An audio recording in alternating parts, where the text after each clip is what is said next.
CNBC तेज में एक मरतबा फिर खुशामदीद। कराची में नकल से रोकने वाले असातिज़ा की पिटाई के 20 घंटे बाद पुलिस ने मुकदमा दर्ज कर लिया नामालूम अफराद के खिलाफ। नेशनल कॉलेज में इंटर के इम्तिहानात के दौरान नकल से रोकने पर 2 गिरोह हो गए मुश्तइल और असातिज़ा पर तशद्दुद करने के साथ की कॉलेज में तोड़ फोड़। कॉलेज में इम्तिहानी मरकज होने की वजह से पुलिस तो मौजूद थी, ताहम हमेशा की तरह रही खामोश तमाशाई, जिसकी वजह से चोरी पर सीना जोरी करने वाले बासानी हो गए फरार। आज सुबह पुलिस जागी और प्रोफेसर वसीम आदिल की मदय्यत में 20 से 25 नामालूम अफराद के खिलाफ नाकाबिल जमानत दफात के तहत दर्ज कर लिया गया मुकदमा। चूंकि ये सब मुल्ज़िमान नामालूम हैं, इसलिए गिरफ्तारी तो हो ही नहीं सकती।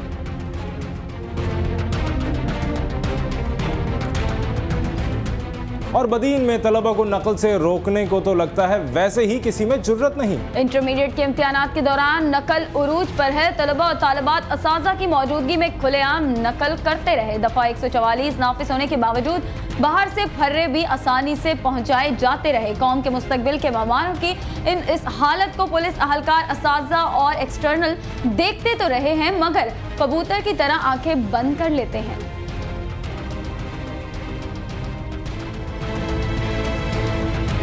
जान बची तो लाखों पाए। यूनान से बेदखल किए गए 59 पाकिस्तानी बेनज़ीर इंटरनेशनल एयरपोर्ट पहुंचने के बाद फरार हो गए।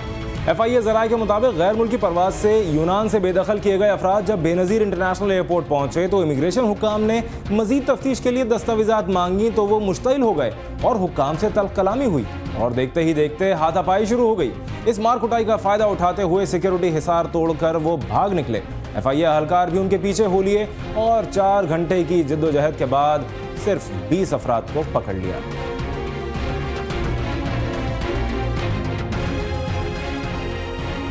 पेशावर की खबर हो वो भी धमाके की ना हो, ऐसा कम ही होता है। और आज निशाना बनाने की कोशिश की गई सिक्योरिटी अहलकारों की गाड़ी को। जी हां, पुलिस के मुताबिक धमाका बाज़-ए-खेल के इलाके में सड़क किनारे नस्ब बारूदी मवाद के फटने से हुआ। धमाके के बाद फायरिंग की आवाजें भी आती रहीं।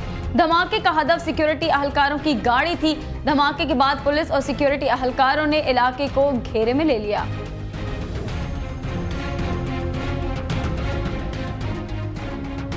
दौरे श्रीलंका के लिए कौमी क्रिकेट टीम का ऐलान कर दिया गया है। मिसबाहुल हक वनडे और टेस्ट क्रिकेट, जबकि मोहम्मद हफीज T20 के लिए कप्तान होंगे। लाहौर से वसीम मलिक की रिपोर्ट। नेशनल क्रिकेट एकेडमी में टीम के ऐलान से कबल चेयरमैन PCB ज़का अशरफ का कहना था कि मिसबाहुल हक न सिर्फ मायनाज खिलाड़ी हैं बल्कि समझदार और सुलझे हुए कप्तान भी हैं। हफीज को मिसबा की मुशावरत से T20 का कप्तान मुकर्रर किया। डिसिप्लिन की वायलेशन मैं कभी भी पसंद नहीं करूँगा। हमें जितनी बड़ी भी कोई कीमत देनी पड़ी वो हम देंगे। डिसिप्लिन पे कोई टॉलरेट नहीं होगा। जो बोर्ड ने फैसला कर दिया they all have to follow और एज अ टीम चलना पड़ेगा, एक बिल्कुल कोऑर्डिनेशन के साथ। टेस्ट, वनडे और T20 के लिए टीमों का ऐलान करते हुए चीफ सिलेक्टर इकबाल कासिम का कहना था कि टीम में कोई किसी और की जगह नहीं ले सकता। Wahab Riaz out of form होने की वजह से शामिल नहीं हो सके। मोहम्मद शमी ने अपनी जगह पे बनाई है। जहाँ तक वहाब रियाज की बात है, वहाब रियाज आपको किसी टूर में था, he did not play too much cricket, उसका कॉन्फिडेंस शेक होगा। We are trying to bring him back. कौमी क्रिकेट टीम के कप्तान मिसबाहुल हक का कहना था कि T20 से आउट होने के बाद भी इनकी कारकर्दगी पर कोई फर्क नहीं पड़ेगा। जब भी मेरी ज़रूरत होगी मैं अवेलेबल होगा, लेकिन फिलहाल जो मेरा फोकस है वो जिन फॉर्मेट्स में मैं खेल रहा हूँ उस पर होगा। जबकि पहली बार कप्तानी संभालने वाले मोहम्मद हफीज का कहना था कि वो बोर्ड और कौम की तवक्कुआत पर पूरा उतरने की भरपूर कोशिश करेंगे। मैं पूरी कोशिश करूंगा कि इंशाल्लाह ताला पाकिस्तान टीम का मोराल, पाकिस्तान टीम का इमेज पूरी दुनिया के अंदर इंशाल्लाह ताला बड़ा हो। कौमी क्रिकेट टीम दौरा श्रीलंका के दौरान 2 T20, 5 वनडे और 3 टेस्ट मैच खेलेगी। कैमरामैन मोहम्मद यकूब के साथ Wasim Malik, CNBC Pakistan, Lahore. Karachi expo centre में 3 रोज से जारी पाकिस्तान ऑयल, गैस एंड नुमाइश होगी आज अपने इख्तिताम पर है। नुमाइश की तफसीलात जानेंगे अपने नुमाइंदे मजहर अली रजा से। मजहर, बताइएगा नुमाइश का तीसरा दिन कैसा रहा? कराची एक्सपो सेंटर में पोगी नुमाइश का आज तीसरा और आखिरी रोज़ अपने इख्तिताम को है। इन 3 रोज़ के दौरान यहाँ पर काफ़ी लोगों ने विज़िट किया एग्जीबिशन को, बहुत अच्छा रिस्पांस मिला। क्या उम्मीदें थी और कितनी उम्मीदें पूरी हुई हैं, ये मालूम करते हैं पैकेजेस के चेयरमैन आसिम सिद्दीकी साहब से। अस्सलाम वालेकुम आसिम साहब। अस्सलाम वालेकुम जी। सर 3 दिन पूरे हुए हैं, कैसा रिस्पांस रहा? बहुत अच्छा रिस्पांस रहा है। जो हमें एग्जिबिटर्स से फीडबैक मिली है वो बहुत अच्छी मिली है। लोग जो हैं, यहाँ बिज़नेस अपॉर्चुनिटीज़ बहुत हैं और बहुत सारे इंटरेस्टेड लोग आए थे और उन्होंने डिफरेंट प्रोजेक्ट्स जो हैं वो डिस्कस किए हैं। आपको पता ही है हमारा 10वां शो है, तो पूरा एक डेकेड हो गया है। अब ये इंडस्ट्री का नॉर्म बन गया है, एक स्टैंडर्ड बन गया है कि पोगी में नई टेक्नोलॉजीज़ आती हैं और डिफरेंट ममालिक से आती हैं, तो रिस्पांस बड़ा अच्छा रहा है इंडस्ट्री का। जी अच्छा, फ्यूचर में ऐसी एग्जीबिशन आप करेंगे तो उसके लिए आप कोई नई चीज़ भी चाह रहे हैं, कोई नई चीज़ आए मार्केट में?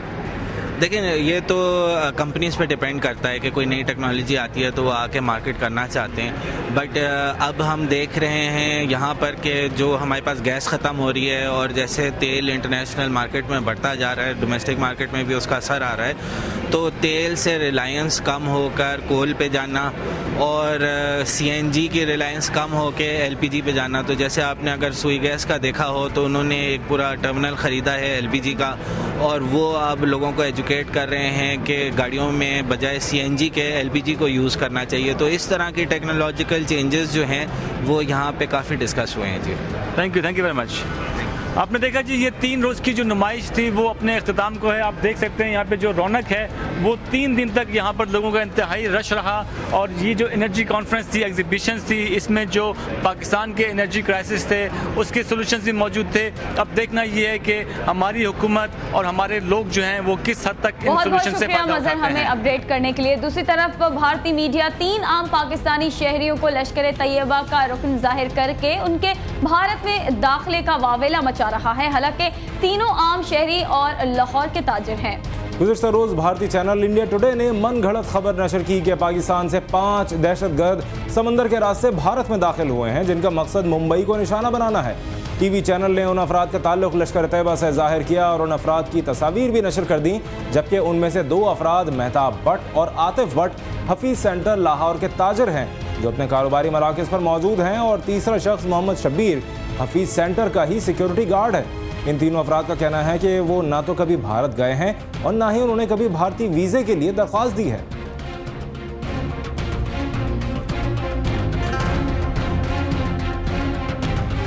और फैसलाबाद की सेशन अदालत में वकील की जानिब से जज को जूता मारने के वाक़े को 5 रोज गुजरने के बाद भी शहर का अदालती निज़ाम है मफलूज। रिपोर्ट कर रहे हैं शफीक आमिर। 5 रोज कबल एडिशनल सेशन जज असद अली की अदालत में मर्जी के खिलाफ फैसला आने पर वकील सफाई चौधरी मकसूद ने मुश्तइल होकर जज साहब को भरी अदालत में जूता दे मारा। तफसीलात के मुताबिक चौधरी मकसूद जिन मुल्जमान की पैरवी कर रहे थे, अदालत ने इनकी जमानतें जब्त कर ली थी। वाक़े के फौरन बाद तमाम जूनियर और सीनियर जजों ने अदालतों का बाइकआउट कर दिया, जिसके नतीजे में फैसलाबाद का अदालती निज़ाम ठप होकर रह गया। वकील की इस हरकत से अदालतों और इंसाफ फराम करने वाले जज साहबान की तज़दीक हुई सो हुई, साथ ही साथ हजारों साइलिन भी बेयारो मददगार हो गए। जिली बार कौंसिल ने रस्मी कार्रवाई करते हुए वकील मौसूफ का लाइसेंस आर्जी तौर पर मुअत्तल कर दिया, लेकिन जज साहबान इस बात पे बज़िद हैं कि वकील का न सिर्फ लाइसेंस मंसूख किया जाए बल्कि मुकदमा दर्ज करके कानून के मुताबिक सजा भी दी जाए। मगर क्या किया जाए, वकीला बरादरी का जिसने इस मुतालबे को मानने से इनकार कर दिया, बल्कि वकील के खिलाफ मुकदमे के इंदराज की सूरत में एहतजाज की धमकी भी दे दी। जजेस हड़ताल पर चले गए और वकीला बरादरी अपनी हठधर्मी पर कायम है, जिसके नतीजे में जजों की हड़ताल 5वें रोज भी जारी रही और साइलिन हमेशा की तरह ख्वार होते ही नजर आ रहे हैं। पाकिस्तान जोग्राफियाई सरहदों के दिफा के लिए एक कदम आगे, और क्या जौहरी और रवायती हथियार ले जाने की सलाहियत रखने वाले मिसाइल हतफ 3 गजनवी का कामयाब तजुर्बा। फौज के तर्जुमान इदारे ISPR के मुताबिक मिसाइल की मार 290 किलोमीटर है।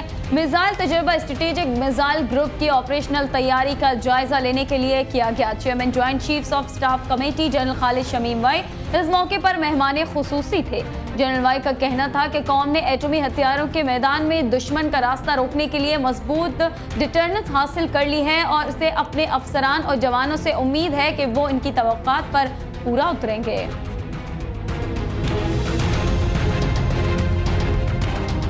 नाज़रीन, मुहिम जोई का शौक हो तो इंसान इंतहाई अहमकाना हरकतों से भी नहीं चौंकता।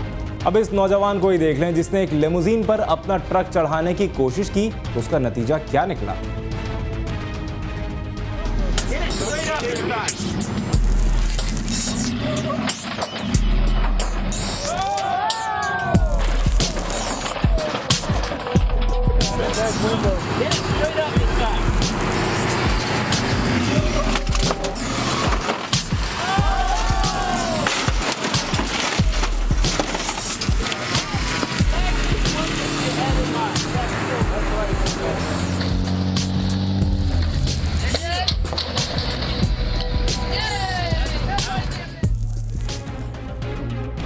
CNBC 23 पर वक्त हुआ है एक ब्रेक का। हमारे साथ रहिए।